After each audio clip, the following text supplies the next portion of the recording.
देखिए, आज हम जानेंगे सिंटैक्स, जो इंटरमीडिएट क्लास का महत्वपूर्ण चैप्टर है। ये आपके लिए परीक्षा उपयोगी है।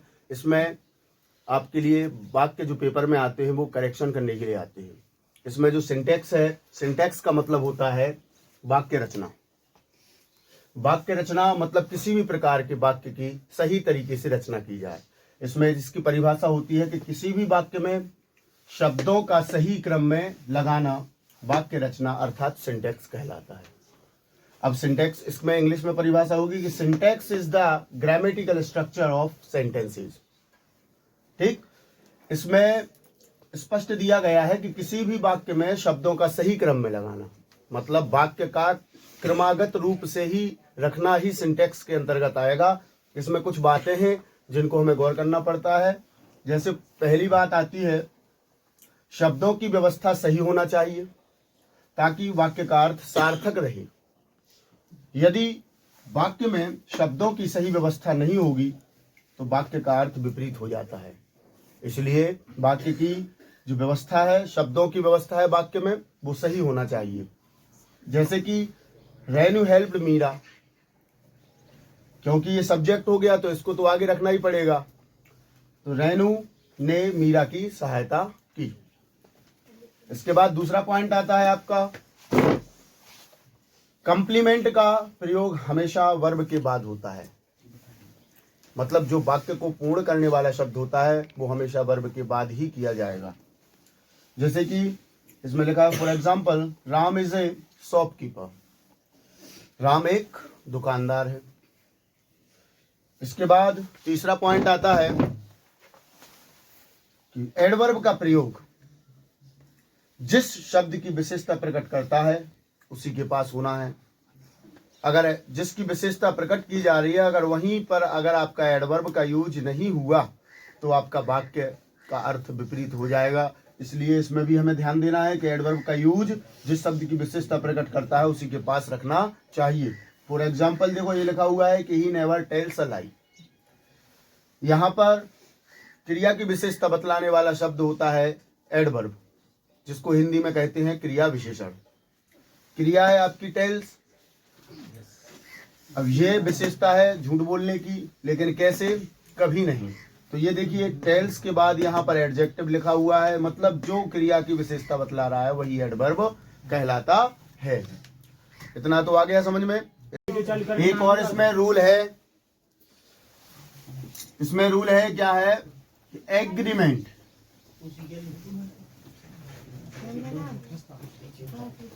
जो एग्रीमेंट है, एग्रीमेंट का मतलब होता है कि सब्जेक्ट के साथ किसी वर्ग का तालमेल रहे।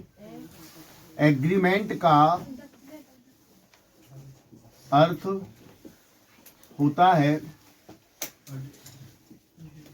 किसी भी वर्ब का सब्जेक्ट के साथ तालमेल रहे।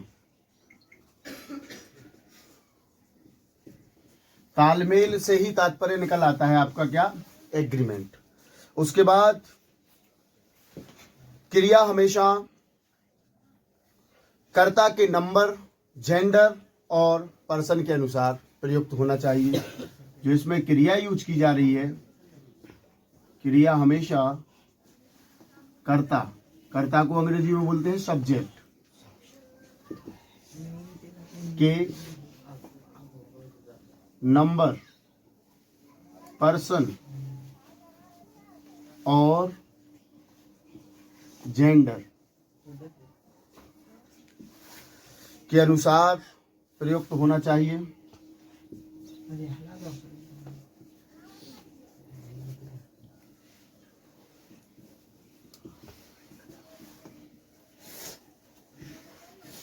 इस प्रकार से हमने अभी तक ये 3 से 4 जो रूल हैं, इसके महत्वपूर्ण नियम हैं, कुछ बातें हैं जो महत्वपूर्ण, वो हमने समझी हैं। इसके बाद सिंटैक्स में हमें पूरा पार्ट्स ऑफ स्पीच आता है। इसी के अंतर्गत आर्टिकल्स आते हैं। तो आर्टिकल जो होता है उसके बारे में हम जानेंगे कि आर्टिकल होता क्या है। तो सबसे पहले हम जानते हैं आर्टिकल के बारे में। आर्टिकल, आर्टिकल का मतलब होता है हिंदी में उपपद। आर्टिकल को हिंदी में क्या कहते हैं? उपपद कहते हैं। आर्टिकल, प्रश्न आता है कि how many types of article, article कितने प्रकार के होते हैं? तो यहां पर हम लिखेंगे आर्टिकल के दो प्रकार होते हैं। कितने प्रकार होते हैं? दो प्रकार होते हैं। पहला होता है जो, एक होता है डेफिनिट और एक होता है इंडेफिनिट, लेकिन हम पहले लिखेंगे इंडेफिनिट आर्टिकल। इंडेफिनिट आर्टिकल, इसको हिंदी में कहते हैं हम अनिश्चयवाचक उपपद।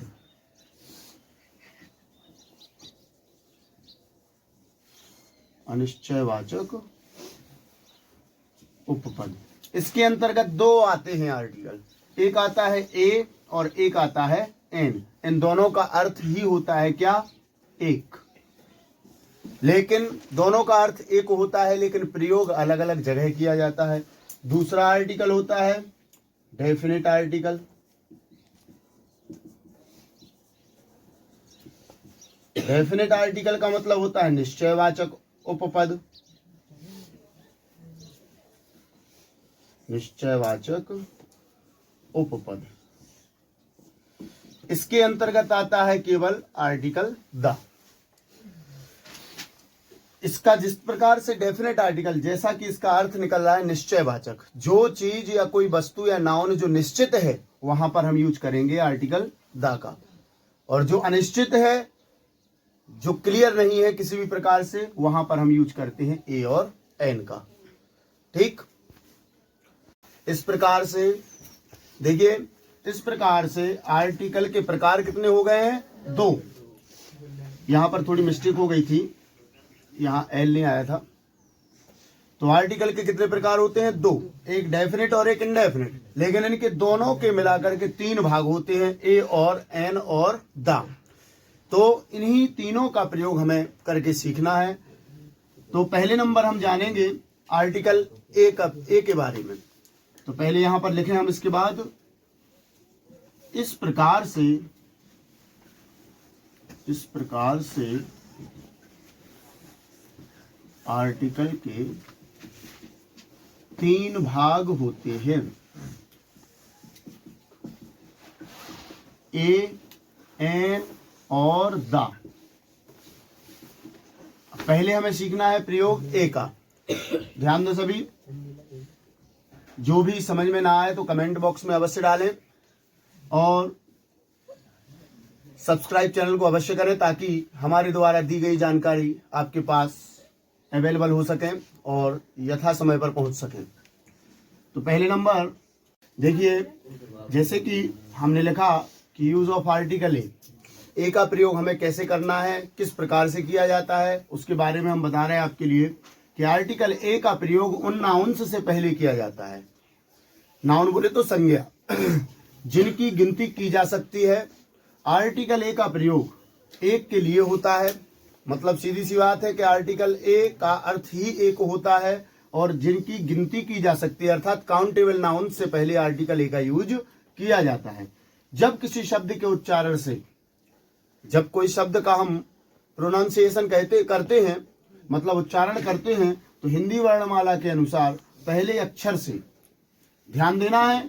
एक अंग्रेजी वर्णमाला होता है, मतलब इंग्लिश में अक्षर कितने होते हैं? 26। कितने होते हैं? 26। और हिंदी में होते हैं 52। कितने होते हैं? 52।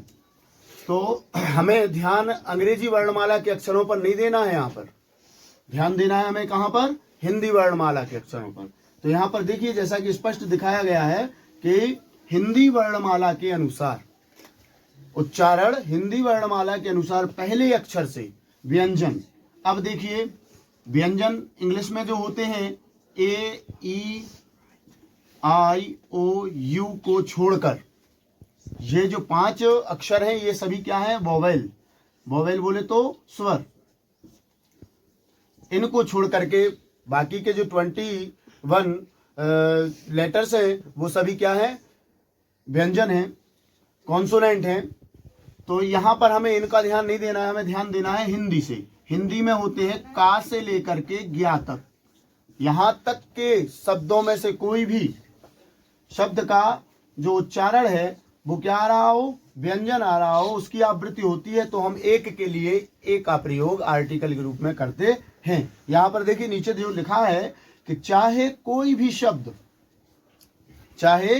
भी शब्द का पहला अक्षर स्वर से प्रारंभ क्यों ना हुआ हो, स्वर बोले तो वोवेल, मतलब इन 5 अक्षरों से प्रारंभ क्यों ना हुआ हो, लेकिन उच्चारण से अगर व्यंजन वर्ण की आवृत्ति होती है, कॉन्सोनेंट की आवृत्ति होती है, तो उससे पहले हम आर्टिकल ए का प्रयोग एक के अर्थ में करते हैं। इतना आशा करता हूं आपके लिए समझ में आ गया हो। आगे देखिए, जैसे कि फॉर एग्जाम्पल, इसमें एग्जाम्पल है, जैसे हमने कहा आई हैव एन डॉग। अब यहां पर देखिए ये वाक्य कैसा है, इनकरेक्ट है। कैसा है, इनकरेक्ट है। इसको हमें पेपर में इसी प्रकार से सेंटेंस आ जाएगा और वहां पर क्या करना पड़ेगा, हमें इसको करेक्ट करना पड़ेगा। तो करेक्ट कैसे करेंगे, आई हैव, एन की जगह क्या हो जाएगा, ए डॉग। अब यहां पर ए डॉग कैसे हुआ, पहली बात ये लिखा भी व्यंजन है और उच्चारण में भी देखो डा क्या आ रहा है, डा आ रहा है, जिसकी वजह से एक के लिए हमें क्या करना है, यूज ए का यूज करना है। जैसे एक और एग्जांपल मैं आपको बता दूं कि जैसे हमने कहा Mohit went to in an university, an university. अब यहां पर देखिए मोहित एक विश्वविद्यालय में गया। अब यहां पर एक के लिए क्या लिखा है, एन लिख दिया हमने, लेकिन यहां पर भी ये देखो, अगर इसके अनुसार, इंग्लिश के अनुसार अगर हम समझेंगे तो ठीक लिखा, लेकिन यहां जब उच्चारण करेंगे तो क्या आ रहा है, या यज्ञ का मतलब यू, तो यू में क्या लगाएंगे हम, एन नहीं लगा करके ए लगाएंगे, तो बन जाएगा, करेक्ट हो जाएगा, Mohit went to in a university. तो ऐसा आपके लिए करेक्शन करना पड़ेगा एग्जाम में भी, और आशा करता हूं कि आप सभी के लिए इतना समझ में आ गया होगा। इसके बाद जो आर्टिकल एन का प्रयोग हमें करना सीखना है और दा का भी सीखना है, तो उसके लिए हम अगली वीडियो में लिंक के माध्यम से शेयर कर देंगे। और कमेंट करें,